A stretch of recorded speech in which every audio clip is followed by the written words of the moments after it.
The countdown to our Artemis 1 moon mission, a moon-observing small satellite hitching a ride on Artemis 1, and some other tiny satellites that could help us better prepare for space weather.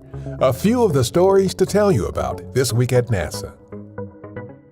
We are targeting Thursday, August 18th for the rollout of the Space Launch System or SLS rocket and Orion spacecraft to Launch Pad 39B at our Kennedy Space Center. We will provide a live stream of the move on the NASA Kennedy YouTube channel.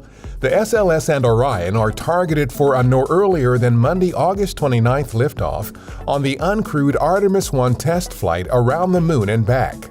The test flight is the first in a series of increasingly complex missions to help us establish a long-term presence on the Moon in preparation for sending astronauts on to Mars. NASA's Lunar Ice Cube, a water-scouting CubeSat, is preparing to hitch a ride to the Moon as part of our uncrewed Artemis 1 mission. The small lunar orbiting satellite will use a spectrometer to investigate lunar ice on the surface of the Moon.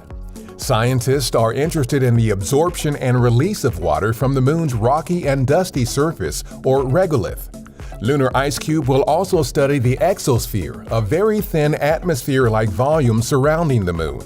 By understanding the dynamics of water and other substances on the Moon, scientists will be able to predict seasonal changes for lunar ice that could impact its use as a resource in the future. The first of 6 toaster-sized satellites for our Sun Radio Interferometer Space Experiment, or SUNRISE, has been completed.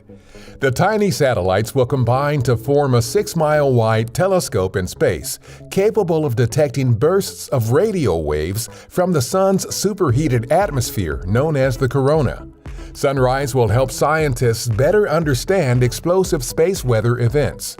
These phenomena generate particle radiation that can jeopardize astronauts and technology in space and adversely affect communications and power grids on Earth.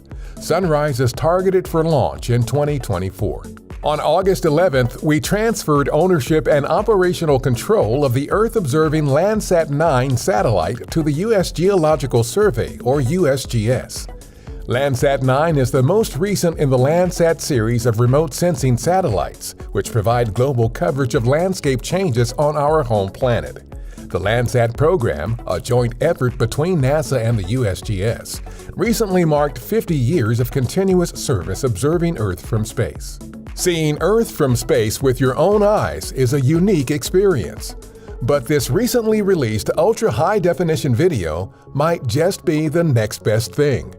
Imagery in the video was captured between April and October 2021 during the Expedition 65 crew's time aboard the International Space Station. Check it out for yourself and download if you like at go.nasa.gov/EarthViews4K. A quick note about an upcoming change for NASA television. NASA TV programming on Galaxy 13 domestic satellite is moving from transponder 11 to transponder 15. Currently, both transponders are active, but distribution of NASA TV programming on transponder 11 will end on Monday, August 29th. For complete details, please visit go.nasa.gov/transponder. That's what's up this week at NASA. For more on these and other stories, follow us on the web at nasa.gov/twan.